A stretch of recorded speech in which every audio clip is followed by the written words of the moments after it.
जानल अरे भूल तो सेते बेले हबो जेते बेले से निर्दोष लोकटा दंड पाइबो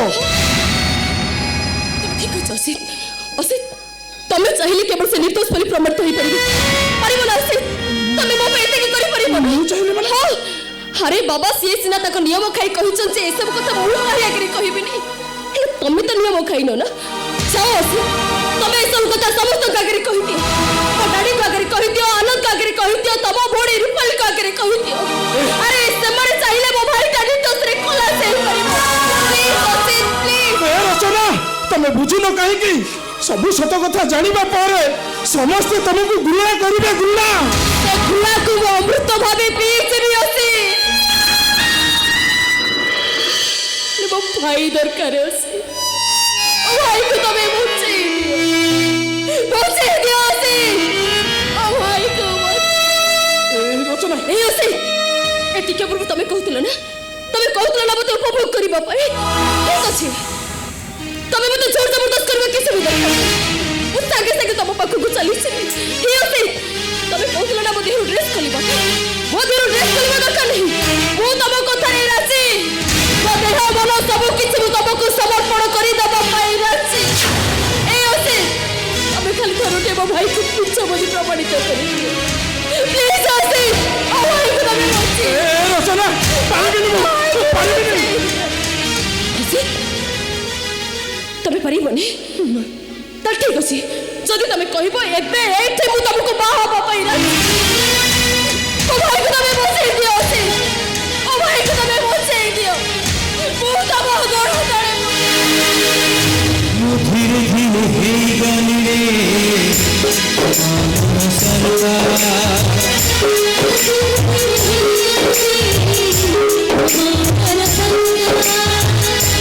धीरे धीरे हे गली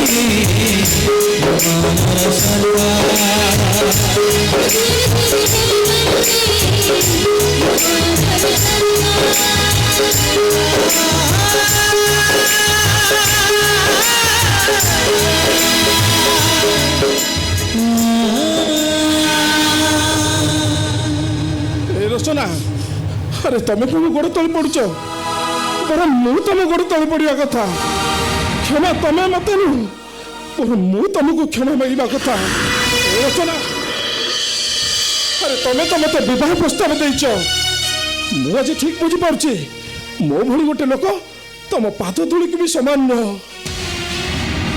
केवल मोर पाई मोरी कलंकित चरित्र पाई प्रेम आज बदनाम होईछि तमे आज कलंकित होईछ क्षमा तमे मते नु मु तुमको क्षमा मांगा कथा मोर पाई गोटे निर्दोष मनुष्य आज फांसी खुंटर झुलिबा को जाई दोष मु करूची दंड मु पाइबा कथा रचना दंड मु पाइबा कथा ए रचना मु तुमको कथा दउची जो कामटा आज जाए तमे करि पारनो से कामटा मु करिक देखाइबी आलोक भाई को मु निर्दोष खलास करबी हाँ रचना मु सत कहूची आलोक भाई को मु निर्दोष खलास करबी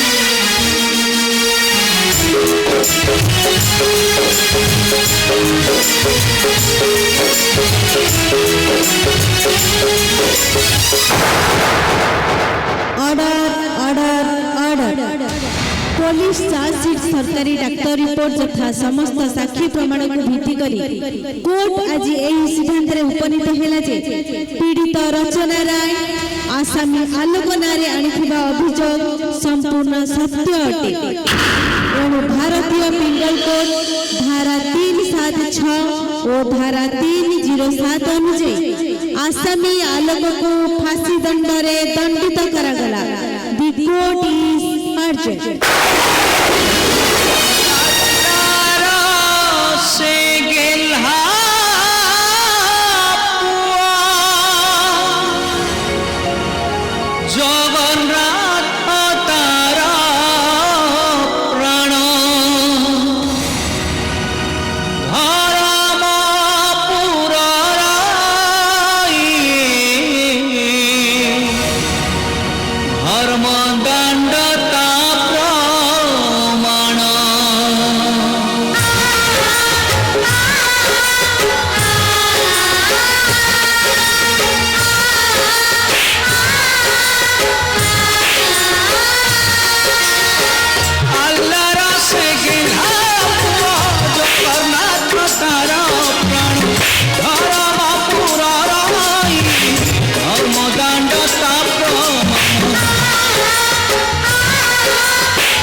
ଆଶା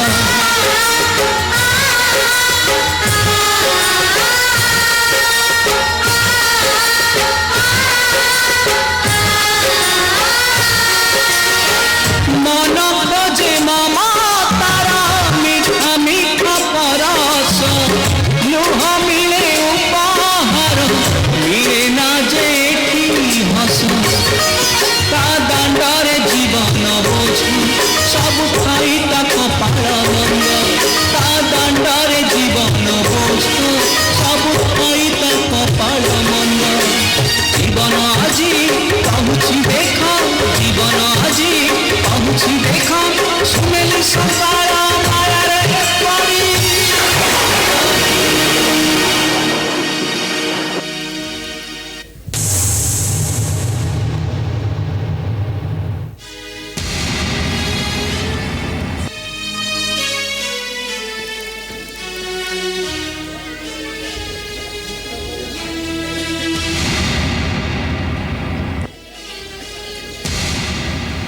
କିଏ ଆପଣ ମୋ ଦୁନିଆରେ ଏମିତି ମୋର ନିଜର ବୋଲି କେହି ନାହାନ୍ତି ଯେ ମୋତେ ଏଠି ଆସି ଦେଖା କରିବା ପାଇଁ। ଆରେ ମୁଁ ପଚାରିଛି ପରା କିଏ ଆପଣ? মিঠা ভারি মিঠা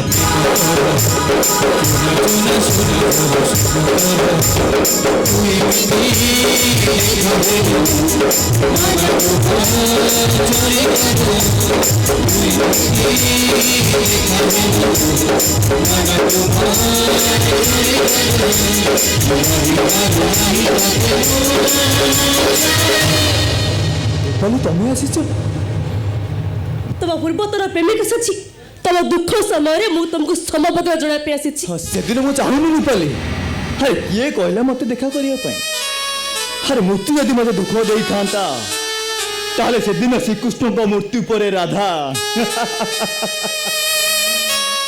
ଆରେ କୃଷ୍ଣ ଆରେ ଦେଖ ତମେ ମରିଗଲା କେମିତି?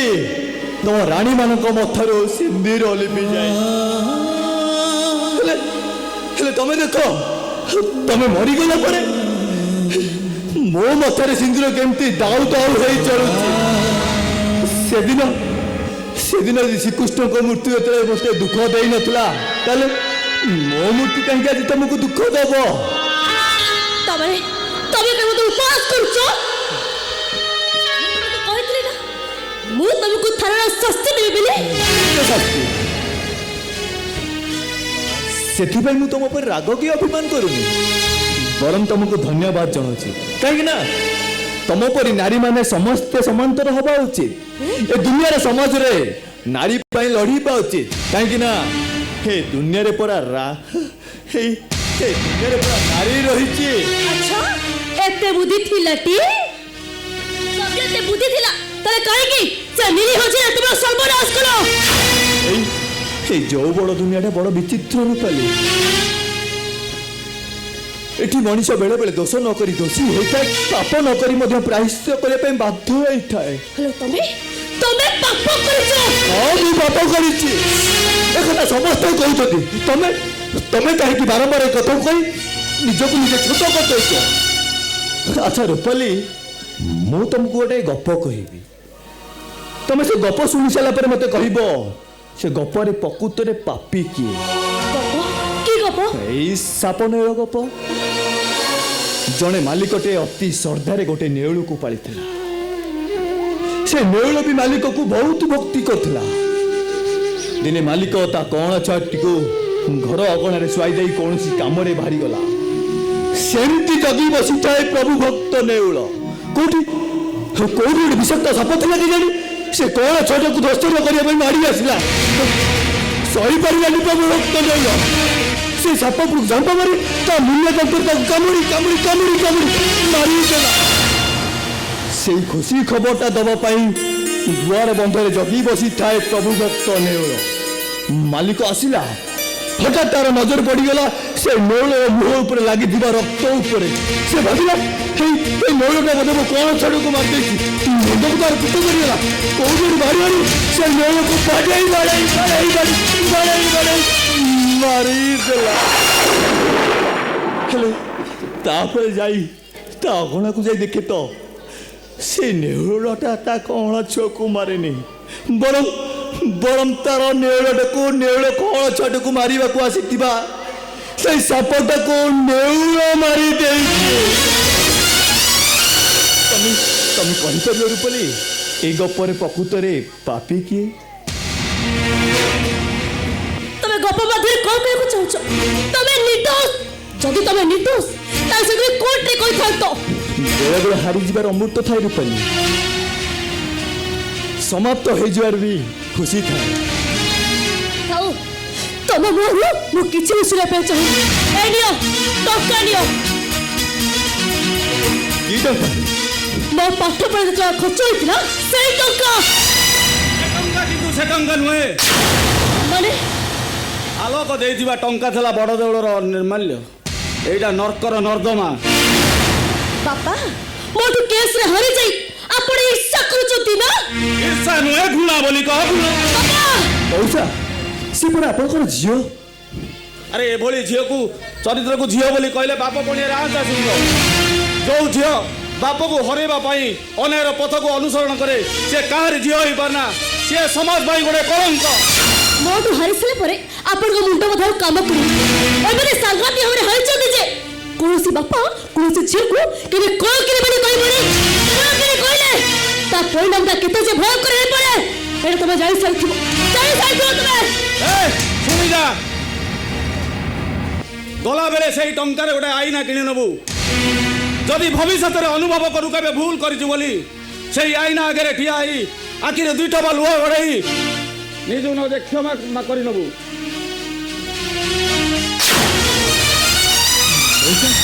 କାହିଁକି ମଉସା, କାହିଁକି ଆପଣ ନିଜ ଝିଅକୁ ଏମିତି ଧିକ୍କାର କଲେ?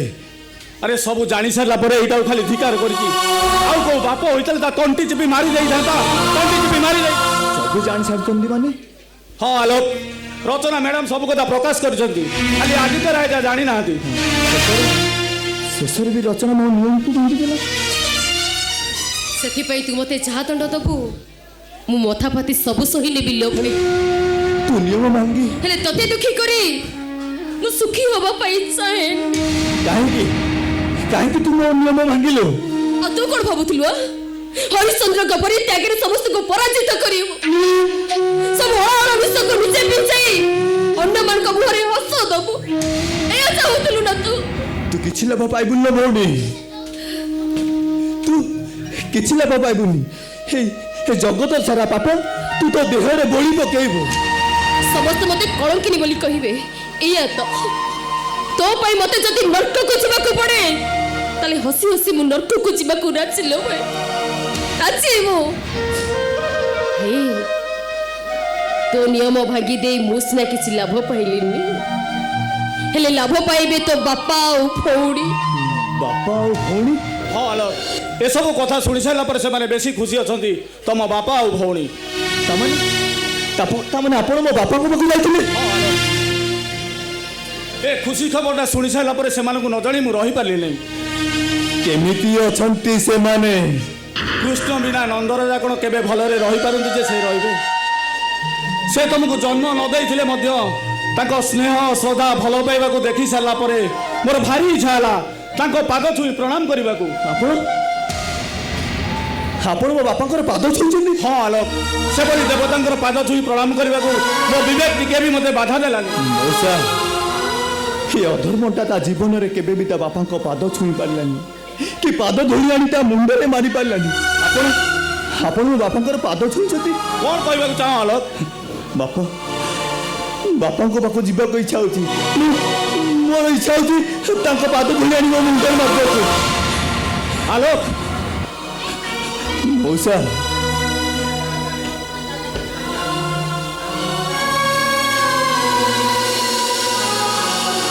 ଏଇ ହାତରେ ମୋ ବାପାଙ୍କର ପାଦ ଛୁଇଁଛନ୍ତି ନା? ଏଇ ହାତ ତ ମୋ ପାଇଁ ସ୍ୱର୍ଗ। ଏଇ ହାତରେ ମୋ ବାପାଙ୍କର ପାଦ ଧୂଳି ଲାଗିଛି ନା? এইটা তো হচ্ছে ମୋ ପାଇଁ ଜଗନ୍ନାଥଙ୍କ ନିର୍ମାଲ୍ୟ। ଏଇ ହାତରେ ମୋ ବାପାଙ୍କର ପାଦ ଛୁଇଁଛନ୍ତି ନା?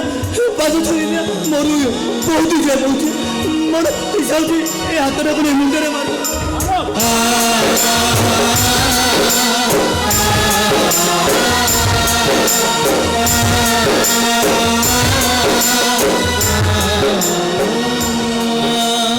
ବାପାଙ୍କ କଥା ତ ଶୁଣିଲ, ଭଉଣୀ କଥା ପଚାରିବନି? କେମିତି ଅଛି ମୋ ଭଉଣୀ ରେଶ୍ମା? କେମିତି ଅଛି ସେ?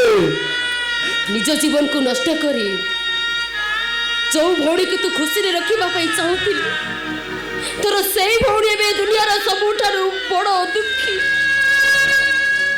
ସିଏ ଯାହା କରିଛି ବଡ଼ ଦେଉଳର ସୁଭଦ୍ରା ଜଗନ୍ନାଥଙ୍କ ପାଇଁ ସେତିକି କରିନଥିବେ। କୋଉ ଲେଖା ଚୁଖାର ଭଉଣୀଟା ତୋ ଭଳି ଗୋଟେ ପର ମଣିଷକୁ ବଞ୍ଚେଇବା ପାଇଁ ଥାନାକୁ ଯାଇ ପୋଲିସ ପାଖରେ ନିଜ ଇଜ୍ଜତକୁ ବିକ୍ରି କରିଦେବା ପାଇଁ ତମେ ଆଉ କିଛି କୁହନି, ମୋର କିଛି ଶୁଣିବାକୁ ଇଚ୍ଛା ହିଁ ନାହିଁ। ଏସବୁ ପାଇଁ ମୁଁ ଦାୟୀ ଭାଇ, ଏସବୁ ପାଇଁ ମୁଁ ଦାୟୀ। ଅଚଞ୍ଚଳତା, ବୃଥା ଭାବ ପ୍ରବଣତା ପାଇଁ ତମର ଜୀବନ ଅଛି ହାହାକାର। ମୋରି ପାଇଁ ହେ ଭାଇ, ତୁ ଜମା ବ୍ୟସ୍ତ ହ ନା, କିଛି ଚିନ୍ତା କରନା, ତୁ କିଛି ବି ଚିନ୍ତା କରନା। ପୁଣି ଥରେ ତମର ଜୀବନରେ ସୁଖ ଶାନ୍ତି ଫେରି ଆସିବ। ପୁଣି ଥରେ ବାପ ପୁଅ ଭାଇ ଭଉଣୀଙ୍କର ମହାମିଳନ ହବ। ହଁ ଆଲୋକ, ମୁଁ ଉପର କୋର୍ଟରେ ଅପିଲ କରିସାରିଛି। ଆଉ ଯାହା ଟଙ୍କା ଖର୍ଚ୍ଚ ହେବ ରଚନା ମ୍ୟାଡାମ କରିବେ। ଖାଲି ଟଙ୍କା ଖର୍ଚ୍ଚ କରିବେନି, ଦରକାର ପଡ଼ିଲେ କୋର୍ଟର କାଠଗୋଡ଼ରେ ଠିଆ ହେଇ ଜଜ୍ଙ୍କ ସାମ୍ନାରେ କଣ୍ଠ ଫଟେଇ ଚିତ୍କାର କରି କହିବି, ଜଜ୍ ସାହେବ, ମୋ ଭାଇ ନିର୍ଦ୍ଦୋଷ ସାହେବ, ପ୍ରକୃତ ଦୋଷୀ ହେଉଛି ମୁଁ। ମୋ ପ୍ରେମକୁ ସାକାର କରିବାକୁ ଯାଇ ମୁଁ ତା ନାଁରେ ମିଛ କରିଥିଲି। ଦଣ୍ଡ ମତେ ଦିଅନ୍ତୁ ଜଜ୍ ସାହେବ, ମତେ ଫାଶୀ ଖୁଣ୍ଟରେ ଝୁଲେଇ ଦିଅନ୍ତୁ, ଦଣ୍ଡ ଦିଅନ୍ତୁ। କାଗଜପତ୍ର କାମ ସବୁ ସରିଯାଇଛି। ଆଉ କେଇଟା ଦସ୍ତଖତ କରିଦେଲେ ବାସ୍ କାମ ଶେଷ। ନାଇଁ, କାମ ଶେଷ ନୁହେଁ ମଉସା। ଭଉଣୀର ଜୀବନ ଶେଷ। ମୁଁ ଖାଉଛ ମୋ ଭଉଣୀର ସର୍ବନାଶ କେମିତି କରିବି? ଏଇ ତାଙ୍କୁ କଣ କହୁଛ? ଆରେ ତାଙ୍କୁ କଣ କହୁଛ? ମାନବିକତାର ଦୋହାଇ ଦେଇ ତୁ କୋ ମଣିଷ ପୁଣିକୁ ଥଟ୍ଟା କରୁନୁ। ହଁ, କେମିତି ନ କରିବୁ ଯେ ମୁଁ କଣ ତ ନିଜ ଭଉଣୀ? ଏଇ ତୁ ବି ସେମିତି କଣ କହିଦଉଛୁ? କଣ ଭାବିଛୁ ତୁ? କଣ ଭାବିଛୁ ତୁ? ବଡ଼ ଭାଇର ଅଧିକାର ନେଇ ମୋ ପାଟିଟାକୁ ତୁ ଚୁପ୍ କରିଦବୁ। ସବୁ ଦୋଷକୁ ତୁ ମୋ ମୋରି ମୁଣ୍ଡ ଉପରେ ଲଦିଦବୁ। ଅଭିମାନ କରିବି ଜାଣିଥା। ମୁଁ ବି ଅଭିମାନ କରିବି। ରାଗ ଜାଣିନୁ। ଏବେ ତୁ ମୋ ରାଗ ଜାଣିନୁ। ଦେଖିବି, ତୁ ଦେଖିବୁ ନା? ତୁ